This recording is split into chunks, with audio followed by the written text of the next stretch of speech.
மின்னணு வாக்குப்பதிவு இயந்திரங்கள் பயன்படுத்தும் நடைமுறைகள் குறித்து உச்சநீதிமன்றம் கேள்வி எழுப்பியிருக்கிறது. ஒப்புகை சீட்டுக்கு பயன்படுத்தப்படும் காகிதங்கள் குறித்தும் உச்சநீதிமன்ற நீதிபதிகள் கேள்வி எழுப்பியுள்ளனர். இது தொடர்பான கூடுதல் விவரங்களை வழங்குவதற்காக நமது செய்தியாளர் கிருஷ்ணமூர்த்தி இணைப்பில் இருக்கிறார். வணக்கம் கிருஷ்ணமூர்த்தி, விவரங்களை பதிவு பண்ணலாம். வணக்கம்.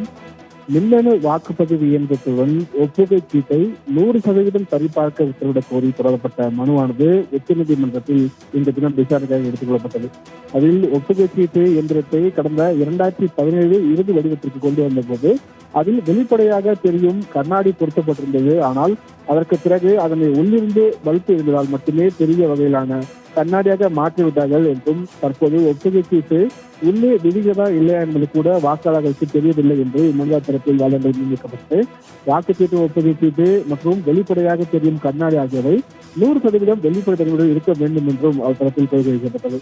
ஒவ்வொரு மக்களவைத் தொகுதியிலும் உள்ள ஒவ்வொரு சட்டப்பேரவை தொகுதியிலும் ஏதாவது 5 மின்னணு வாக்குப்பதிவு இயந்திரங்களில் பதிவாகக்கூடிய வாக்குகளுடன் ஒப்புகை சீட்டு சரிபார்க்கப்படுகின்றன. இது வெறும் 2% மட்டுமே என்றும், இவ்வாறு எண்ணும் பட்சத்திலும் முறைகேடுகள் நடைபெற வாய்ப்புள்ளதாகவும் தெரிவிக்கப்பட்டுள்ளது. மின்னணு வாக்குப்பதிவு முறையை வாக்காளர்கள் நம்பாத பட்சத்தில் ஒப்புகை சீட்டுகளை எண்ணுவதில் என்ன சிக்கல் உள்ளது என்றும் நீதிமன்றத்தில் கேள்வி வைக்கப்பட்டுள்ளது. பல்வேறு வழக்குகளில் தகவல் அறியும் உரிமை சட்டத்திற்கு உச்சநீதிமன்றம் உறுதி செய்துள்ளது என்றும், அதை வாக்களிப்பதிலும் உறுதி செய்ய வேண்டும் என்றும் அவர்கள் தரப்பில் தெரிவிக்கப்பட்டது. மேலும் நீதிபதிகள் தரப்பில் இந்தியாவின் வாக்காளர்கள் எண்ணிக்கை 1960களில் 50 முதல் 60 கோடி என்ற அளவில்தான் இருந்தது. ஆனால் தற்போது 97 கோடிக்கும் அதிகமான பதிவு செய்யப்பட்ட வாக்காளர்கள் இருக்கின்றார்கள் என்றும், இவர்களில் சராசரியாக 65% பேர் வாக்களிக்கிறார்கள் என்றாலும் அத்தனை வாக்குகளையும் எப்போது எண்ணி முடிப்பது என்று நீதிமன்றத்தில் கேள்வி வைக்கப்பட்டது. அப்போது மனுதாரர் தரப்பில் அத்தனை ஒப்புகை சீட்டுகளையும் எண்ணுவது என்பது சில மணி நேரங்கள் கூறக்கூடிய வேலைதான் என முன்னாள் தேர்தல் ஆணையை குறைச்சி கூறியிருக்கிறார் என்றும், எனவே 100% ஒப்புகை சீட்டு சரிபார்த்தலுக்கு உத்தரவிட வேண்டும் என்று மனுதாரர் தரப்பில் தொடர்ந்து வலியுறுத்தப்பட்டது.